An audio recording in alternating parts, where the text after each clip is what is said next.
All right, President Trump announcing a crushing pressure campaign targeting Iran's oil and finances. He's calling it economic D-Day and warning any nations giving a lifeline will face massive economic consequences as well.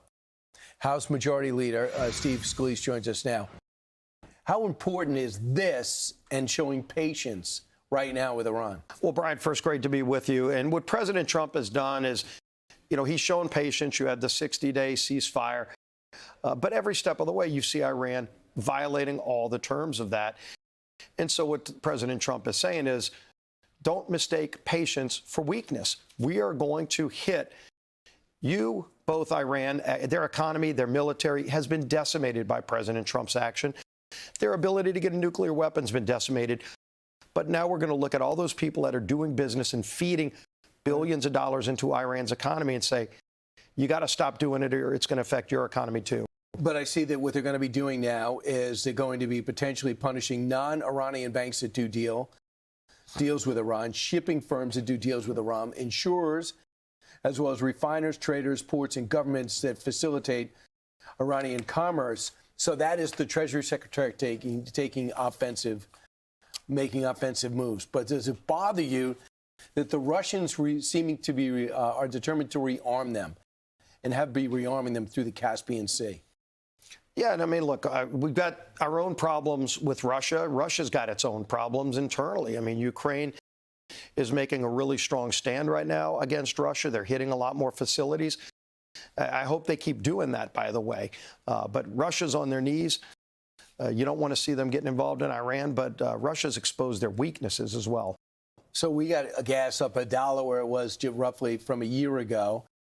If you get that gas price going in the right direction, it could really result in your fortune changing for the better on midterms. I know you talk to the president quite often. Is there a plan in place if the economic sanctions are taking too long to hit him again? Well, if you look, a lot of the economic indicators are getting better, but they're not where we want them to be, Brian. But I'll tell you what, whether you look at gas prices, if you look at all the costs that you want to track, costs at the grocery store, they're all coming down from where they were under President Biden because of the work we've been doing with President Trump to make life more affordable for working families. What we did on the tax code to really benefit working families. Again, the benefits of that tax policy helps mostly 70% of the benefits go to families making under $100,000 a year. No tax on overtime. 30 million Americans have taken that. That's like $4,000 more in your pocket. No tax on tips, of course. Seniors got a big tax benefit. And every Democrat voted no because they want that money up in Washington. And we saw the fraud, by the way. We cut fraud in places like Minneapolis. You know what a Leering Center is because we cut fraud. We took that fraud, $20 billion of stolen money, your tax dollars, just in Minneapolis. And that's what we use to go and put money back in the pockets of working families. That's reducing costs. And it's also increasing wages, Brian. Again, we're not where we want to be. We have a lot more work to do. But the socialist agenda, takes us in the opposite direction. And that's on the ballot this November. I mean, how do you make the most of that? It's not hypothetical. You have a socialist who's got the nomination in Michigan. He says he's not a socialist, but he certainly acts like that. You have another one gets the Democratic nomination in Florida. So what's the Republicans' mission when they run against the socialists? Well, look, the choice is really clear November 3rd. It is common sense versus crazy. I was in Michigan last week campaigning with a number of our candidates.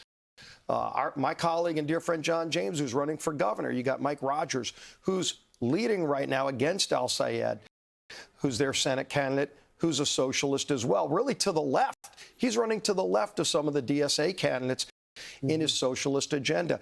And it's a bunch of mini mandamis all around. It's not just one or two here or there.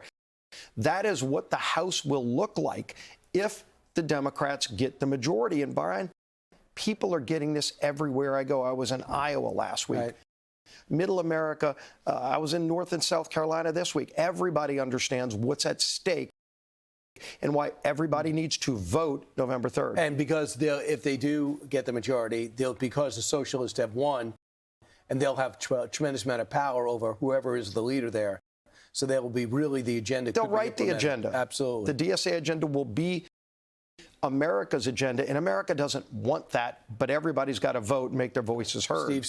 And now to the Iran conflict. President Trump is planning an unprecedented pressure campaign targeting Tehran's oil and finances, which he is calling economic D-Day. Chief Foreign Correspondent Trey Ying's live in Tel Aviv to explain what that could mean. Trey. Yeah, hey guys, good morning. Overnight, President Trump announced what he is calling economic D-Day against Iran. The president indicated that any countries around the world that are providing any sort of economic lifeline to the Iranian regime would face their own economic consequences. He called on allies to stand with the United States, posting to Truth Social, "No one has given the Islamic Republic of Iran a greater opportunity to make a deal than me. Tragically for them, they have failed to take it. Therefore, today I am announcing the most crushing economic operation ever taken against any country. This will be economic warfare and isolation on an unprecedented scale."